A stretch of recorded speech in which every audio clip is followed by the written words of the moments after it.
Now that, my friends, is how you respond after not showing up whatsoever the night before. How we doing, everybody? It's Wardy here, and we're back at it with our latest New York Metropolitan post-game show to get into. This time, for the first time since, I believe, April 24th or so, the Amazons have themselves a series victory. Finally, the Amazons break out here and win by a whopping final score of 7-1 in the desert against those Snakes here in that 3-game set, and we're going to break down everything that you guys and gals need to know from this matchup, all the key takeaways, start to finish, everything in between, and of course it was headlined by the one and only and Juan Soto. What a game for Juan, his second multi-home run game on this season. We'll get into his home run heroics and what made him stand out so much and why. This Mets lineup today, we saw Jeff McNeil and Luis Angel Acuna in there. We saw Brett Beatty and BLASTS in there. How did this lineup fare is what we're going to get into, and so much more, folks. But I want to see those W spam in the live chat right here, right now,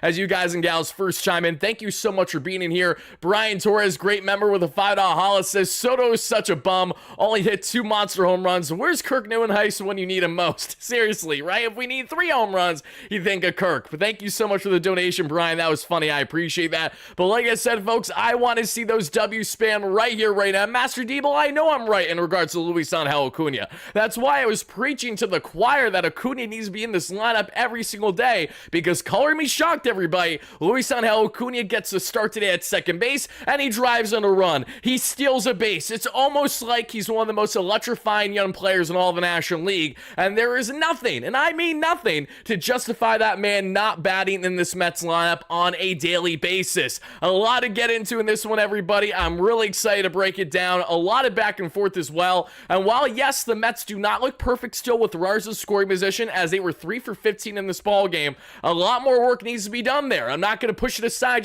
just because they won this series, but there are positives to get into. And, of course, Kodai Senga casually going 6 Shutty is nothing to complain about either. So thank you guys again kindly for smashing a like and subscribe button as you first chime in. As I said before, and I'll say it again, everyone watching live at a replay, spam those W's in the chat right here, right now, folks. That is what you want to see. And as we always do after a big Metropolitan victory, folks, we're going to let it rip as we always do with, yes, the one, the only, the official, folks. Yeah, WardyNYM post-game jingle. Let's get it, baby. Let's effing go.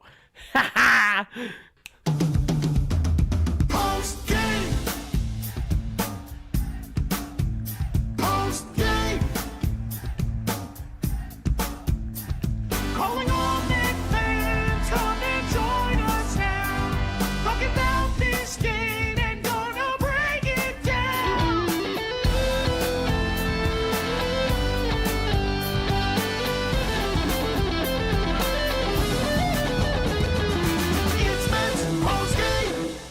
How we feeling, everybody, on this fine Wednesday? It's your guy, Tyler Ward, a.k.a. Wardy here, and we got a lot of breakdown at Metsland. In case you guys are new here, how you doing? I cover the Mets every single day throughout the course of the 162. That's why we're oh so close to 30,000 subscribers, folks. And if you guys haven't gotten involved already, please make sure you do so by hitting that subscribe button on your way in, because once we hit 33,000 subscribers, just like we did in previous 1,000 subscriber milestones on the platform this year, we're giving away a Mets jersey of whatever player you currently want on the Mets roster. So if you want a Juan Soto jersey, a Lindor jersey, an Alonso jersey, a Acuna jersey, I don't care. I'm giving away to one of you lucky subscribers, so help us get a 33K in order to make that happen. We've already given away 2 Juan Soto jerseys this year and a Juan Soto shirt jersey, so we're going to continue to pump out the giveaways as they come with us hitting 33K as the next short-term goal here on the platform. Guys, we got Moonshadow with the $2 holla. Play that funky music, Wardy. Love that, Moonshadow. Absolutely do. Appreciate that donation a lot. Happy to have you in here.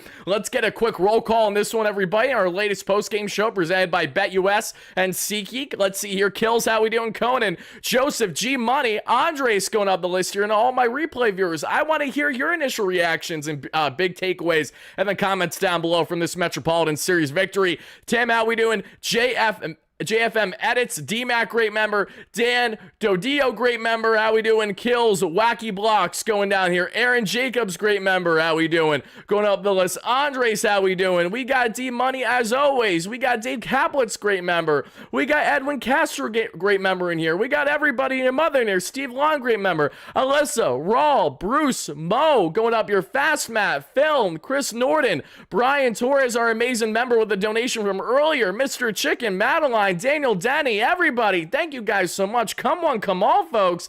Let's get into this one. Brennan right away with a $2 holla. I know Brennan's excited. What an effing game. LFGM finally win another series. A big series win, guys, because as I stated, heading into tonight's victory here for the Amazons, they needed to get something going. They need to get that fire under their you-know-what, and that's why even your guy, Wardy, didn't go out of his way to do a post-game show last night because there was nothing to talk about. The boys didn't play well. The offense didn't hit. The pitching was, again, not enough, and the Mets had nothing going offensively in that matchup, leading to their demise this past night. But they bounced back today, everybody, and I'm so excited to break down all the key aspects of this. But the main thing, the most notable thing, is that the Mets, everybody, and Brian, again, with the $10 holla. Did I miss a donation, Brian? Hold on, I'm pretty sure I caught up on everything. Again, Brian, thank you for that donation earlier in the chat. I appreciate it. Soto is such a bomb. That was hilarious. Absolutely. But I do want to emphasize this just once more, everybody. This is the Mets' first series win since April 24th. You want to know why that date's important here? So that was the last time I was in attendance for a ball game. If it's around that time, right? Whenever the series ended against the Philadelphia Phillies and the Mets walked it off with Starling Marte's walk-off heroics, that's the last time they won a series. Then they went to DC, split 2 games out of the 4. Then they lost a series at home against the Diamondbacks, 2 games out of 3 with no offensive show. Then they go and lose 2 out of 3 against the Cardinals, which we're all still bothered by. And now we're here, fast forward to present day. This Mets team now have themselves back. I believe they're around 10 games above 500 right now. So they're still afloat, exactly where you need them to be. And Juan Soto was a massive standout, to say the least, in this matchup. Before we break down this ball game, any by any, and everything that you guys need to do, I want to give a quick shout out, as always, here that many of you guys know, to our amazing sponsor here at SeatGeek that has you covered when it comes to all of your ticketing needs. In case you guys don't know SeatGeek, you better listen up, because when it comes to Mets tickets, comedy show tickets, concert show tickets, you name it, SeatGeek has you covered. Because not only are they the #1 rated ticketing app in the game today, especially when it comes to baseball, folks, they have over 70,000 active events to choose from. And it's so easy to utilize their app, which is why I'm so pumped up to have them here as a season-long sponsor on the platform. Thanks to each and every one of you texting me and saying, Wardy, I'm using your promo code Wardy10 for my next Mets ticket purchase. Thank you so much. You guys are amazing. You make it happen, folks. And what I love so much about their app, and I've said this time and time again, I'll say it once more, is how they go about their grading scale to give you guys the best bang for your buck. They have a scale 1 to 10, as along with a color coordination scale, as you guys are going to see right here as we pick out tickets for a Mets game. And you guys can see right now, if it's a rating 7 to 10 range in the green, that's a great bang for your buck, and you should absolutely hammer it. If it's more in the 1 to 5, 1 to 6 category and in the red, that's not a great bang for your buck, and you're better off getting different tickets elsewhere there, still in the SeatGeek app. So folks, it's up to you to save money on all your Mets ticketing needs with our amazing sponsor here. So make sure to check them out by heading over again to, yes, that is SeatGeek down below, linked in the description, and utilizing our promo code Wardy10. That way you too get 10% off your next ticket purchase for whether it's Mets, concert show tickets, comedy show tickets, you name it, I don't care. Have fun with it, but make sure you use our awesome friends at SeatGeek, and shout out to them as always for being an amazing sponsor on the platform. Now to get back in this one, guys, you know it's actually a good day, kind of, because we didn't even have the hiccup. Usually when I go back to my main slide, I'm having my intro running, and you guys get a jump scare for a solid 10 to 30 seconds. Not today, though. Tingus with the $5 holla. Thank you so much for that dono, Tingus. He says, Wardy was there today. Group of Soto booers sitting behind me. Oh, how sweet it was today. Tingus, shout out to you for representing an AZ, baby. If you guys don't know Tingus Pingus in our live chat, especially if you're a replay viewer wondering, who is this schmuck? What's going on here? All jokes aside, I love you, Tingus. He is representing big time there in AZ for the Mets and the desert, and he showed out big time in this amazing 7-1 victory. Thank you for that donation. Steve, great member as always. Steve with the $10 holla says, Mets have only given up 21 home runs this season. The Dodgers and the Cubs have given up 37. The Yanks have given up 31. The Red Sox have given up 34, all whom they face this month.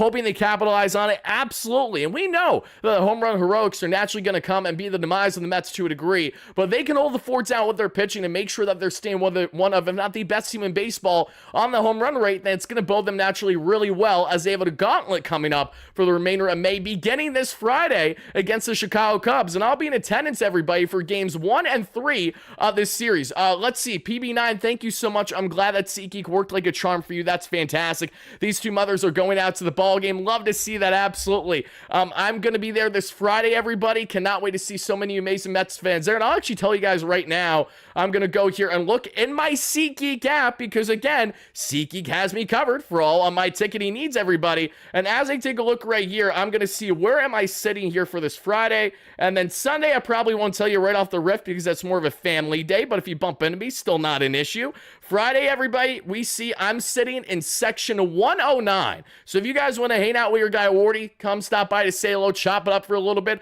I will be hanging out in the concourse probably around the 6th or 7th inning outside of pregame, but I will be there section 109 there for this Friday's game with Clay Holmes joining the rubber. And then the series finale this Sunday, Mother's Day, I will be there as well. So cannot wait to interact with you guys. But enough of me blabbing and saying a bunch of nonsense from what you are here to actually consume the content for. Let's get in and let's break down the ball game, folks. Sorry, and yes, Tinkus, we know that you were there and I wasn't. That is correct. But all right, folks, let's get this ball game started and break down what was an amazing victory, because it all starts here, everybody, that we see in the first inning. We got towing the rubber is our Mr. Ghost Fork himself, Kodai Senga, against the veteran right-hander and Merrill Kelly. In the top of the first, we would see the Mets go down in order offensively 1, 2, and 3. Nothing from Lindor, and the reason why I'm skipping Saturday is because I'm not staying in the city, so I have to do the daily hikes back and forth in between those days. That's why I'm not there for the Saturday game. It's just too much, and I'd rather cover at least one of the games at home when I'll be doing post games. Otherwise, at Citi Field for the Friday and Sunday games, and barring changes, we should be able to do both post games in the Cadillac Club those days, so be on the lookout for that, Mets fans. It's going to be a lot of fun, just like what we did there a couple weeks ago when the Mets walked off the Philadelphia Phillies with Starling Marte's broken bat single up the middle. If you know, you know. But the Mets go down in order 1, 2, 3. Nothing from Lindor, Soto, or Acuna. In the bottom of the first, Corbin Carroll greets our guy rudely, like he's done multiple times this series. Not with a home run this time, at least yet in the ball game. No, he gets on with a leadoff walk. After that leadoff walk, Perdomo then pops out. And after the pop out, we would see Corbin Carroll thrown out at second base by Luis Torrens. A fantastic throw out. We love that from Louis. And that has a runner out there in scoring position. Then Smith then gets on with a walk. Pavin Smith, that is, at first base. And then Naylor grounds out to do it for the inning. As we get on to the second, everybody, so already early work for Kodai Senga escaping his own mess, which you love to see. We get there, folks. If it gets rained out Friday, that's going to suck, Steven, but I will worry about that once we get there regarding the outcome of that game weather-wise. And the second, everybody, Brandon Nimmo finally is driving a baseball, and he rips one up the middle center left field with an opposite field double to kickstart this ball game. Nimmo, who did not record a hit on or get on base yesterday, frustrating, had 3 flyouts and a line out. He was scorching baseballs, but yet again, nothing was dropping the way that it should have been. Steve, I already explained why I won't be there. I'm sorry, Steve. Again, not going to be there Saturday because I got too many back and forth hikes to do when I'm not staying in the city. And I'm a dad, so I got dad duty to do. I can only cut dad duty to do work for so long until we got to focus in and, actually get not too out of a groove with the routine that we've been in. So as we continue on from here, everybody, Nimmo kickstarts the inning in the second with an opposite field double. That is his 6th double of the season and snaps an 0-for-14 skid he had there. Afterwards, Torrens, who gets the start today over Alvarez, batting 5th, which I gotta say I really like. The Mets lineup today, if I didn't say it already, Lindor in leadoff, Soto 2nd, Alonso 3rd, Nimmo 4th, Torrens 5th, Beatty 6th at third base, 7th was Acuna, 8th was McNeil in left field, and 9th was Tyrone Taylor. Notable that Vientos did not get the start today after allowing a ball to get through the wickets and start the unravelment of the Mets' disaster of a 4th inning yesterday and their Game 2 loss against the Diamondbacks. As we continue on from here, though, folks, after the Nimmo double and after Torrens grounds out, Beatty would reach base on an error, and after that Beatty error, we would see Luis Angel Acuna then strike out on a curveball. Unfortunate. And then Jeff McNeil caught looking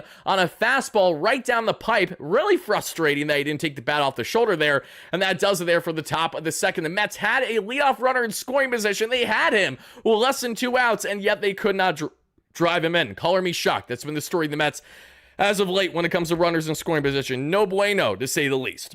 Eugenio Suarez gets on with a leadoff walk to begin the bottom of the second. Yoli Gurriel then with a strikeout, and then we see Thomas with a double. Suarez is out at home, however, because of a fantastic relay from Tyrone Taylor deep there in the center left gap, getting the throw on the cutoff man of Lindor. And Lindor, without hesitation, bolts to home. That gets the slower Eugenio Suarez out. A fantastic tag by Torrens, and a bang, bang, boom from Taylor to Lindor to Torrens, and sayonara out of here, Suarez. And the Mets throw out the runner at home, and that would be massive for them. And Kodai Senga is absolutely jumping up with jubilation, as he should. And as we go on from here, everybody, after that throw out there on Mr. Suarez, Tawa with strikeout swinging on the Ghost Fork. Sayonara, baby, we're through two. And the third, leading off here, at least with one out, I should say, is Francisco Lindor. So not a leadoff, I apologize. After we would see the top here go down, and that being in who was batting ninth today, Tyrone Taylor couldn't record and get on base there. We see Lindor rip his first of 2 hits on the day, this time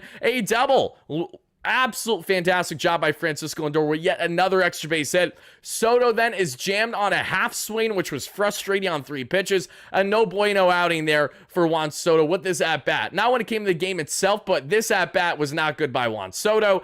3 pitches, he's down, fastball's up and in on him, and he half swings through it. He's caught right away. Very frustrating. And then the runner in scoring position woes. At that point, the ball game continued for Soto, because at that point, folks, Juan Soto had then been 4 for 30 this season with runners in scoring position, batting right around a $130, not so good, but he would make up for that and then some as this ball game would continue. It's quite the understatement. Little did we know just how big of a game Juan Soto would have in the end of this matchup. Edwin Castro, great member here in the chat, says, Wardy, going to take my son to the Sunday game for his 16th birthday. Would love to meet you. Oh, we will 1,000% make that happen. Like I said, I try to go out of my way to invest an entire inning, or at minimum half an inning there in the center field concourse, because I think that's the easiest way to meet up with people throughout the ball game. So the 6th or 7th inning, probably need more 6, so that way it's not too close towards the end of the ball game. I'll be hanging out in the center field concourse both on Friday night and on Sunday, barring changes. So I'll let you guys know on the community tab, as well as on X, where I'm active throughout the game live tweeting. So check me out, as I will definitely let you guys know where I'm at and what I'm doing when I'm at Citi Field for the 2 games this weekend. But as we continue on from here, everybody, the Mets get themselves, unfortunately, no offense when they had Lindor with a 1-out double there. So the second time already in back-to-back innings where the Mets have a runner at second in scoring position, less than 2 outs thanks to a double, and they can't drive them in. So what do the Mets do from here? Well, in the bottom of the third, we would see Herrera get on with a walk, Corbin Carroll get on with a walk. Again, Kodai Senga's walking everybody and your mother today. That was the reality. And Andrew, no, I love you, baby. Raphael, I love you. Thank you guys for the kind words, as always. And this one, folks, after we would see Herrera and Corbin Carroll get on with back-to-back walks. So 2 on, no out here. What happens? Perdomo with a sack bunt, everybody. And thankfully, Perdomo was so bad with the sack bunt, it gives Alvey enough time. That gets a throw to third with ease. And by Alvey, I meant to say Torrens, and he's out of there. So the leading runner there that could score for the Diamondbacks is out at third. You got runners at first and second with 1 out. What happens, everybody? Luis Angel Acuna and Pavin Smith is what happens. Pavin Smith grounds into it. Inning double play. Fantastic turn by Luis Angel Acuna. Our little web gem, our little speed demon, and I say little because this guy's a short schmuck just like me, but the difference is that while Luis Angel Acuna and I are pretty much the same exact size, because I'm just like this with Jet Williams, we're the same exact thing, and yet he's 100, if not 1,000 times more the athlete than I'll ever be. I said 100 in response to my guy James Shiano tweeting earlier on how much he loves the little dude. I'm like, hilarious that this guy's literally the same size as us, because James, if you guys know James in person, he is a short cane as well, just like me. And we're all the same size, yet Acuna is, again, 100 times better than what we could ever be. He said 1,000 times better, but I'll make the argument that I could dust somebody out there, at least in my first sprint, 0 to 30 seconds. I'm going to dust you, but then the side kickers kick in, the lack of, consistent working out the past number of years kick in, the early dad bod starts to kick in, so I don't have a lot of stamina when it comes to my sprint speed ability, but as someone who played travel ball growing up, and when I say ball, I say soccer, not baseball. I sucked with baseball, if you couldn't tell by now, given the fact that I have no clue what I'm saying clearly as I break down this ball game. If you know, you know. But played travel ball, soccer-wise, was on my fitness team all throughout high school where you do everything but actually lift weights, so a lot of sprint speeds, push-ups, jumps, pull-ups, you name it, had a lot of fun with it. But even then, I know I'm a shell of what Luisangel Acuna will continue to be this season. But Acuna is a stud, and he helps turn that any 90 double play. And as we continue on this ball game, folks, we're in the 4th inning, and we have around 400 people in the chat. So if you guys could be amazing and hit that like and subscribe button on your way in for me, it would really mean a lot. And thank you guys so much for doing exactly that. So as we continue on in the 4th inning, the Mets go down in order offensively this time. Brandon Nimmo down, Terens down, Beatty down, uno, dos, tres are out of here. That gets us set for the bottom of the 4th,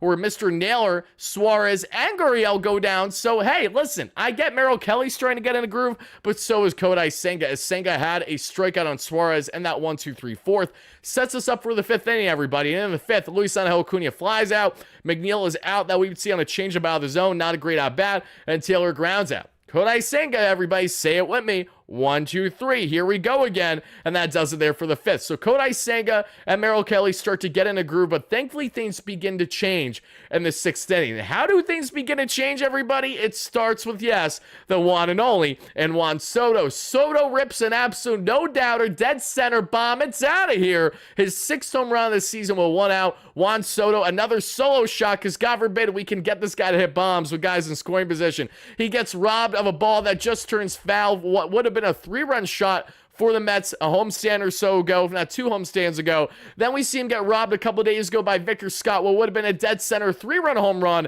in one of the games of the doubleheader. Soto can't catch a break when it comes to guys on base, but when guys aren't on base, it is full-fledged swing away. Let's see what happens. Juan Soto gives the Mets here a 1-0 lead in the 6th inning, and things would get a lot better here for the boys in blue and orange, because after the Soto home run, Suarez then unfortunately robs Alonso of a double, the 2nd time today that he robbed Alonso, with fantastic defense down there at the 3rd baseline. Then we see nothing else happen there in the inning. Corbin Carroll then has an infield single to kickstart the bomb this 6th, everybody. Alonso makes a nice play, but Senga just wasn't fully backing up there at first. And even if he was, I'm not sure if it would have been an easy out or if Carroll would have been there, because he's so darn fast. Corbin Carroll's an amazing talent. That is an understatement too. Senga then wasn't covering, as I mentioned. So then Perdomo flies out. Beatty then catches a pop out with his back turned, doing his best David Wright impression there with almost a snow cone. And that does it there for the inning. So fantastic job yet again by Kodai Senga to allow guys to get on base, but then to work around it. That's the most important thing with Kodai, right? Dominic, great member in here. How we doing, Dominic? We got Juliet, great member as always. We got Dennis. We got D, great member. We got Kevin, PB9, Jose, everyone watching live on a replay. Thank you guys kindly for smashing that like and subscribe on as we break down this latest 7-1 victory for the Amazons and what's out so much about this one. But to continue breaking down here, everybody, what I love most is what we got from Kodai Senga and his final line at everybody. Look at this. Kodai, 6 innings, 89 pitches, 2 hits, 5 walks, 0 earned runs, 4 strikeouts, as now down to just a measly 1.16 ERA on the season. Now, I understand the walks suck today. He walked everybody and your mother. Literally, he might have walked your father too and your kids. I'm not sure. But what I am sure of is that Kodai Senga yet again worked some Houdini magic to escape these jams unscathed. And he had the entire pitch mix working today, all 6 pitches in the arsenal, including 1 sweeper that he threw. So, yeah, he dabbled with everything today. 4-seam fastball, he threw 37% of the time, topping out 97, sitting right around 95. The forkball, that ghost fork, was working even though he didn't get too much strikeouts today. 21% of the arsenal, topped out 86 and sat 83. The cutter then, at 21% of the arsenal for Mr. Kodai Senga, topped out 94, sat 91. The slider at 10%, topped out 87, sat right around 84. And the sinker at 9%, topped out 92 and sat right around 89, 90. Sweeper, he threw once at 80 miles per hour. And that is Kodai Senga, everybody, and we love to see it. And yes, guys, help us get to 200 likes for our next short-term goal to the roughly 400 you guys in the chat. That'd be greatly appreciated. Kish, thank you so much for that comment. That is always appreciated. Where am I sitting at the Friday night game, Dennis? I'm sitting in section 109, I believe, within the first 10 rows. So section 109, first 10 rows. Look out for your short schmuck, your guy Wardy. I'll either be wearing a shirt that says Wardy on the back, or I'll be wearing something a bit different, but with one of the hats that you guys know me for, whether it's the little Mr. Met hat that I'm wearing right now, whether it's my New York or Nowhere blue and orange Mets hat that I got recently, or, you know, potentially maybe my black Mets hat, but I think it'll be the traditional blue and orange Mets cap with New York or Nowhere on the side, or the one that I'm rocking that you guys are watching in the show right now. But guys, I want to hear from you all. How are we feeling on a scale of 1 to 10? How would you grade Kodai Senga's final line today. I'm going to go out of my way to give Kodai Senga today 6 Shutty, even with the 5 locks. That is a very rock solid 7.5 out of 10 from your guy Wardy today. Senga's ability to escape the jams unscathed was more impressive in my opinion than anything else. Because listen, 6 Shutty, 6 Shutty. That's great on paper. We love to see that. His 3rd quality start of the season. But what I love more is when you have early adversity and you're able to work out of it unscathed. That'll always be more impressive to me than anything else. And Kodai Senga, everybody, needless to say, he's without question looking like that true ace caliber starter for this Mets. A continuation of that, now down to 1.16 on the ERA this season. And I need to get a shirt that says short schmuck. I know I have a shirt that I'm rocking right now that says schmuck. We used to have these out for the public when we were doing our podcast with the Believe Network, but once we stopped doing that, we stopped having the merch rolling. But we will get merch rolling out soon enough, hopefully this season for you guys. I know I've been so long overdue on that. I'm just trying to juggle so many other things going on right now because we got a lot of Mets things going on in Mets land right now. Jack, thank you so much for the $2 holiday. He says, fire game. Also, let's go Knicks for winning it all. Shout out to my Knicks fans indeed, baby. I hope the boys can win big time tonight. I'm really hoping and pulling for them. That's an understatement, folks. Yes, please make sure to watch the Knicks game tonight, which is about to start, if I'm not mistaken, for any of my Knicks fans out there. But if you're a Nets fan or opposing fan there in the basketball space, that's fine. Ignore your guy, Wardy.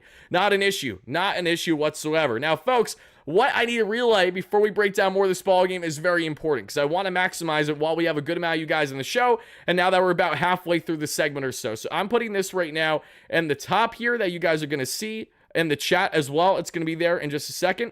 And then you guys can get in on the action. So, folks, we have some really exciting news. Now, we have toyed with this for the past, couple weeks on the platform. Really, since the season started, I told you guys about this. But now we're really locking in on it. So let me put it here in the live chat and tell you what exactly I'm referring to.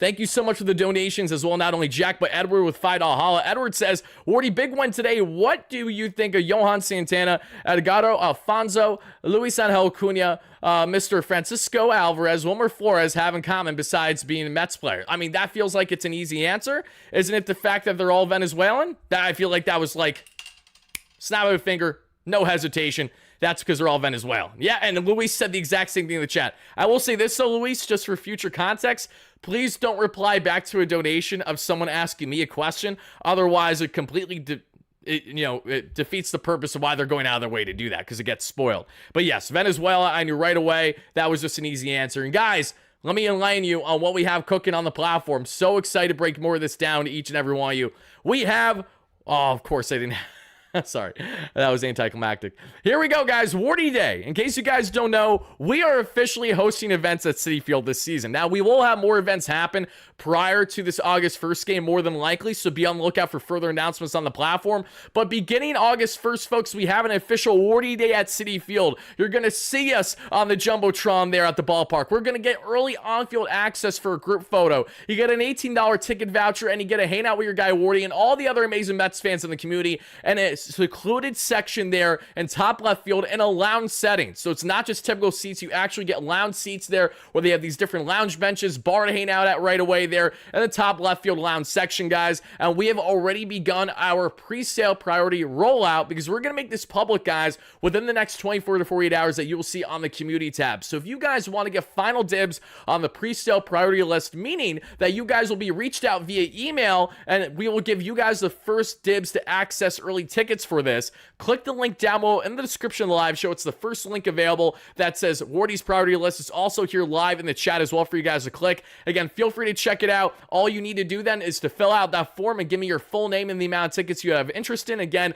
link down below. It is that easy to do, and within the next day or two, we will officially make this public to everyone on the WardyNYM platform. We have already had a boatload of people added to the pre-sale priority list, and we're at a position where there's a great chance that we're going to have to secure another entire lounge just to make up for the amount of tickets that we need for you guys because they're selling out fast. So check them out, everybody. Again, link down below. Our first official hangout at Citi Field together throughout an entire Mets game, August 1st against the San Francisco Giants. And the best part of it all, folks, is that not only are we going to hang out together, but it's the day after the MLB trade deadline. So if the Mets acquired anyone new, there's a solid chance they're making their debut that day in the lineup, as well as it's fireworks night. So we're going to do a post-game show and hang out and enjoy the fireworks after the ball game. Doesn't get get any better than that. See you guys there. Link down below for the final dibs on our pre-sale priority list to check out in the description down below. Thank you guys so much for checking it out. So excited for it. Now, to get back into breaking down this ball game, everybody, Blindbeard, thank you so much for the $2 holla, says,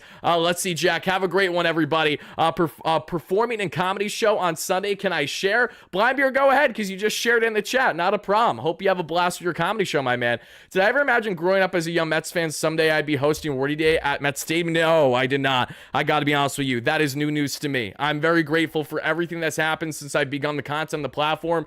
Never in a million years would I have imagined that I've gotten to the point that I've gotten, but I will say I've always had the confidence of knowing that I would be working and doing something special in the sports space. So to see what we've now built over the past north of 5 years has been amazing, and it's all thanks to you guys. So thank you guys kindly for the endless support and making things happen. Now, as we get back in this one, we continue to break down this ball game because there's a lot more to get into, especially on the Juan Soto front. Soto would help the Mets get themselves that early 1-0 lead, and that's all that happens there in the 6th. We get to the 7th, everybody. In the 7th, Luis Torrens kickstarts the inning with a double. Another inning where the Mets, with less than 2 outs, have a runner at second base with a double. That is Luis Torrens' 8th extra base hit of the season. Really, really good. Then Acuna drives him in with an RBI single right up the middle, and then he steals second base. I'm obsessed with Luis Angel Acuna. You're obsessed with Luis Angel Acuna. How can you not be obsessed with the kid right now? The Venezuelan stud is what he is, and Mr. Luis Angel. That gives the Mets at the time a 2-0 lead. They add some much-needed insurance there, folks. And then Jeff McHits, more like Jeff McTriples, everybody.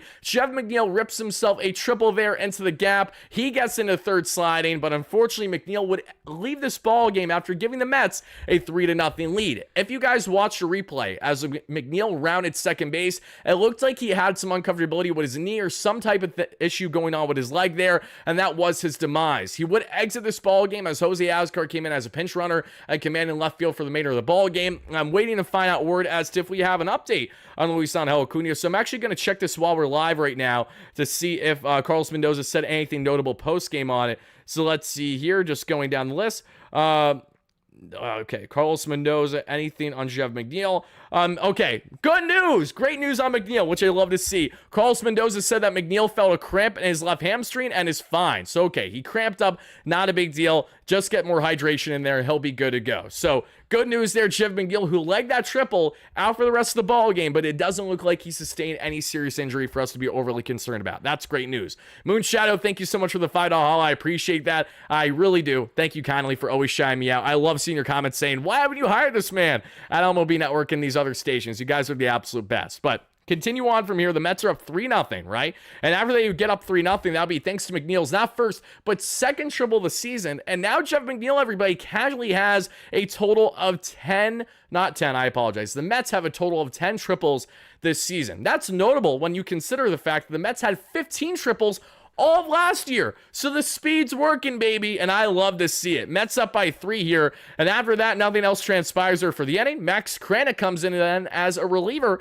in the bottom of the 7th, and Kranick comes in, gets a line out on Eugenio Suarez, gets a flat on Yoli Gurriel, gives up a 2-out single there to Alek Thomas. Tawa then with a single, and then Ketel Marte comes in to pinch hit, and he gets a soft ground out to end the inning. Guys, what is most notable about Max Kranick today? It's not the home run that he gave up there, or that we would see any later or so there to Corbin Carroll, but what it was the fact that Max Kranick topped out at almost 99 on the gun today, folks. He topped out at 98.7 to be exact. Like, are you kidding me? Absolutely absurd. I love Mr. No Panic Kranick, and while he did give up a bomb today, he gets the pass because he gave up a bomb to everyone feels like they're going to give up a home run to at some point this year, and that is the illustrious, the oh so good, the 5-tool talent in Corbin Carroll. But before we got there, everybody, let's talk about what Juan Soto did, because Juan Soto kickstarted the 8th inning the only way that he knows how, baby, and that is the best way how, and that is by doing Juan Soto things. Juan Soto rips his 2nd home run of the ball game, baby. Hype me up, folks. Hype me up. I'm absolutely juiced up right now talking about this amazing Mets team and Juan Soto, the King of New York. As a fan there in the stands had to sign this entire series. Juan Soto entered today's game 4 for 30 with runners in scoring position. While, yes, his home runs didn't have anyone on, he would make up for it late in the ball game there with a sac fly before this ball game ended. So Juan Soto's final line today, folks, 2 for 4, 2 home runs. One, he absolutely ripped dead center. The other was a liner opposite field. This is Juan Soto's 25th multi-home run game of his career. Now up to 261 on the average, 865 on the OPS, a 3 RBI day for his second 3 RBI game of the season in the New York Mets uniform. I believe he's now up to 17 RBIs on the season at least. Soto has 7 bombs on the year, so again, a lot of that has been with the solo power.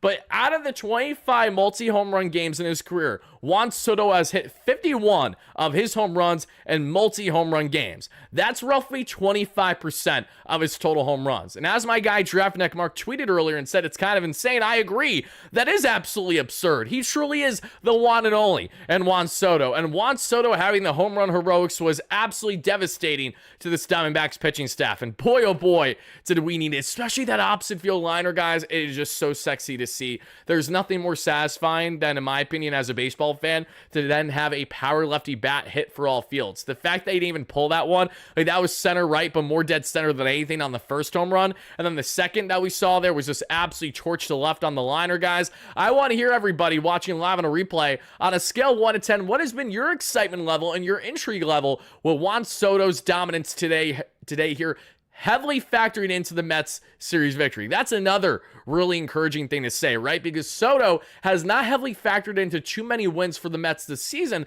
but today his hands, his fingerprints were all over this bad boy. And as you guys are seeing in the chat, and I agree with you, Soto has been robbed multiple times of 3-run home runs the past couple weeks, between the one that just went foul there a couple weeks ago at home to then getting robbed by Victor Scott of a 3-run bomb dead center just, 72 hours ago or so.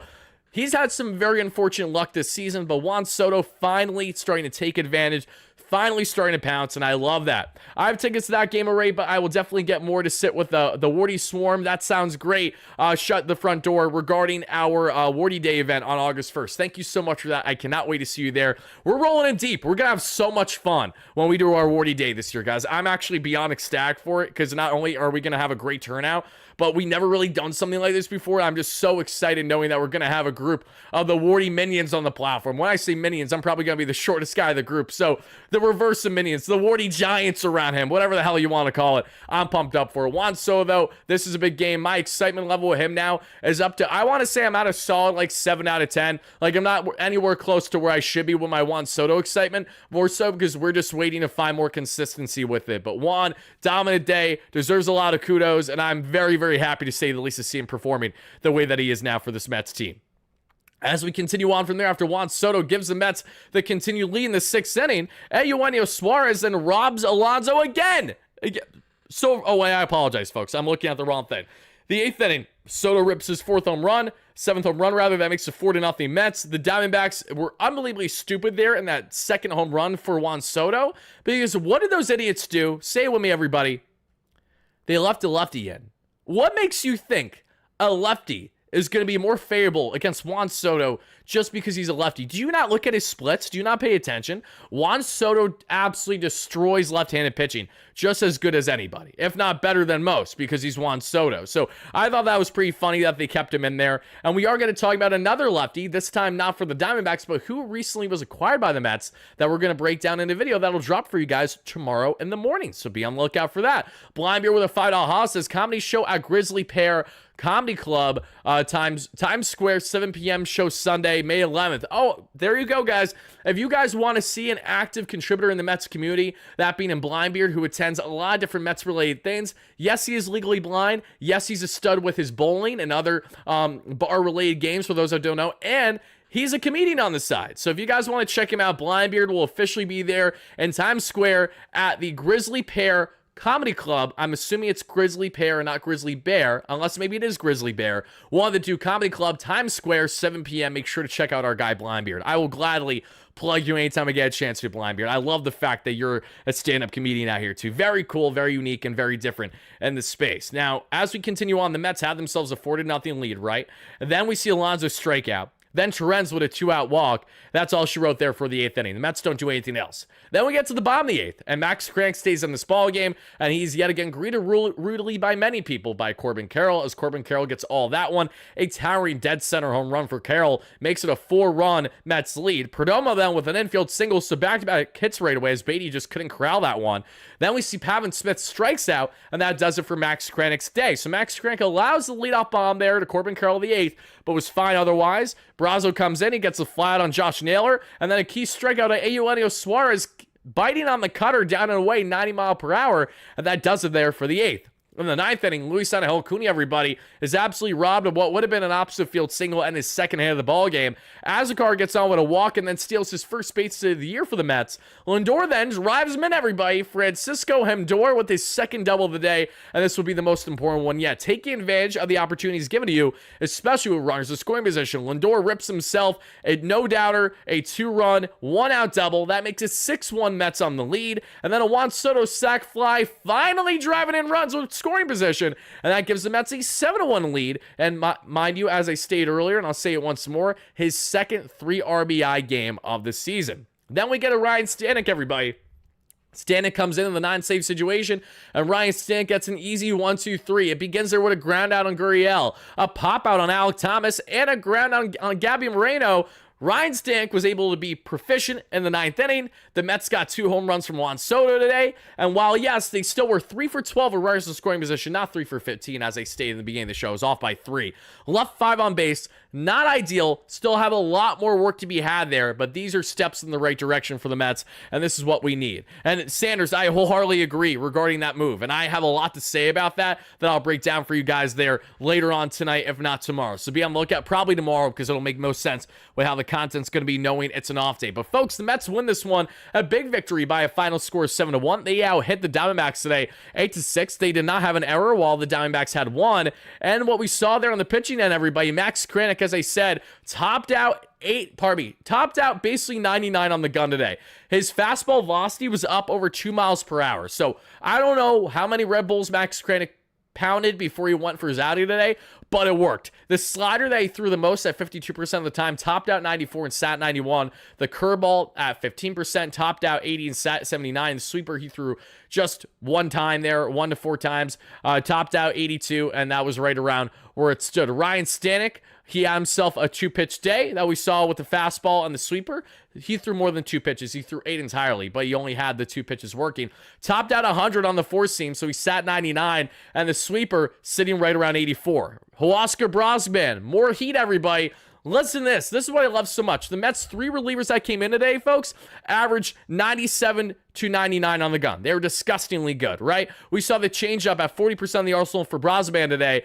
Topped out 93, sat 91. The 4-seam 30%, topped out 98, sat 97. The sinker at 20%, topped out 96, sat right around 96. And the cutter at just 1 throw, he was right around 89 to 90 miles per hour. So the heat came big time with the boys, and we absolutely love to see that. So shout out to Brazo, Kranick, and Ryan Stanek getting the job done. And now when we look at the team ERA for these pitchers, Stanek is down to 3.95, Brosman is at 1.21, and Kranick's at 3.18 after it raised slightly with the Corbin Carroll home run, but still a fantastic overall group outing by the Mets pitching staff today, allowing 1 earned run in 9 innings, including when they had a total of 4, 5, 6.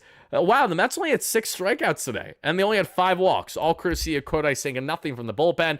But that's going to do it for our final score, folks. The Mets also had an expected batting average of 293 to 247 of the opposition. So we're going to continue on the live show now, breaking down whatever you guys got for me on the question front. So we're going to go another 15 to 20 minutes of the live show. Once we hit the hour mark, we'll cut it off. But for all of our replay viewers, this is where we're going to cut things off now. So thank you again so much for watching. Please let us know all your key takeaways in the comments down below from this amazing 7-1 victory, as the Mets finally have something cooking here, winning their first series victory for the first time since they walked off the Phillies all those weeks ago. Let's see if the boys can build off of this and what is going to be an absolutely massive, their biggest test yet by far, against a red-hot Chicago Cubs team and a Pete Crow Armstrong that's going to be a menace. And I am dropping a video on Pete Crow Armstrong that you guys can check out. That'll drop probably sometime later on tomorrow in the evening on the WardyMLB platform. If you guys have not checked out my work there on WardyMLB, WardyMLB, please do. And I'm actually going to do one final plug here before you replay viewers get out of here, should you have interest, because we have officially hit, so happy to say this, and I can't thank you guys enough, guys.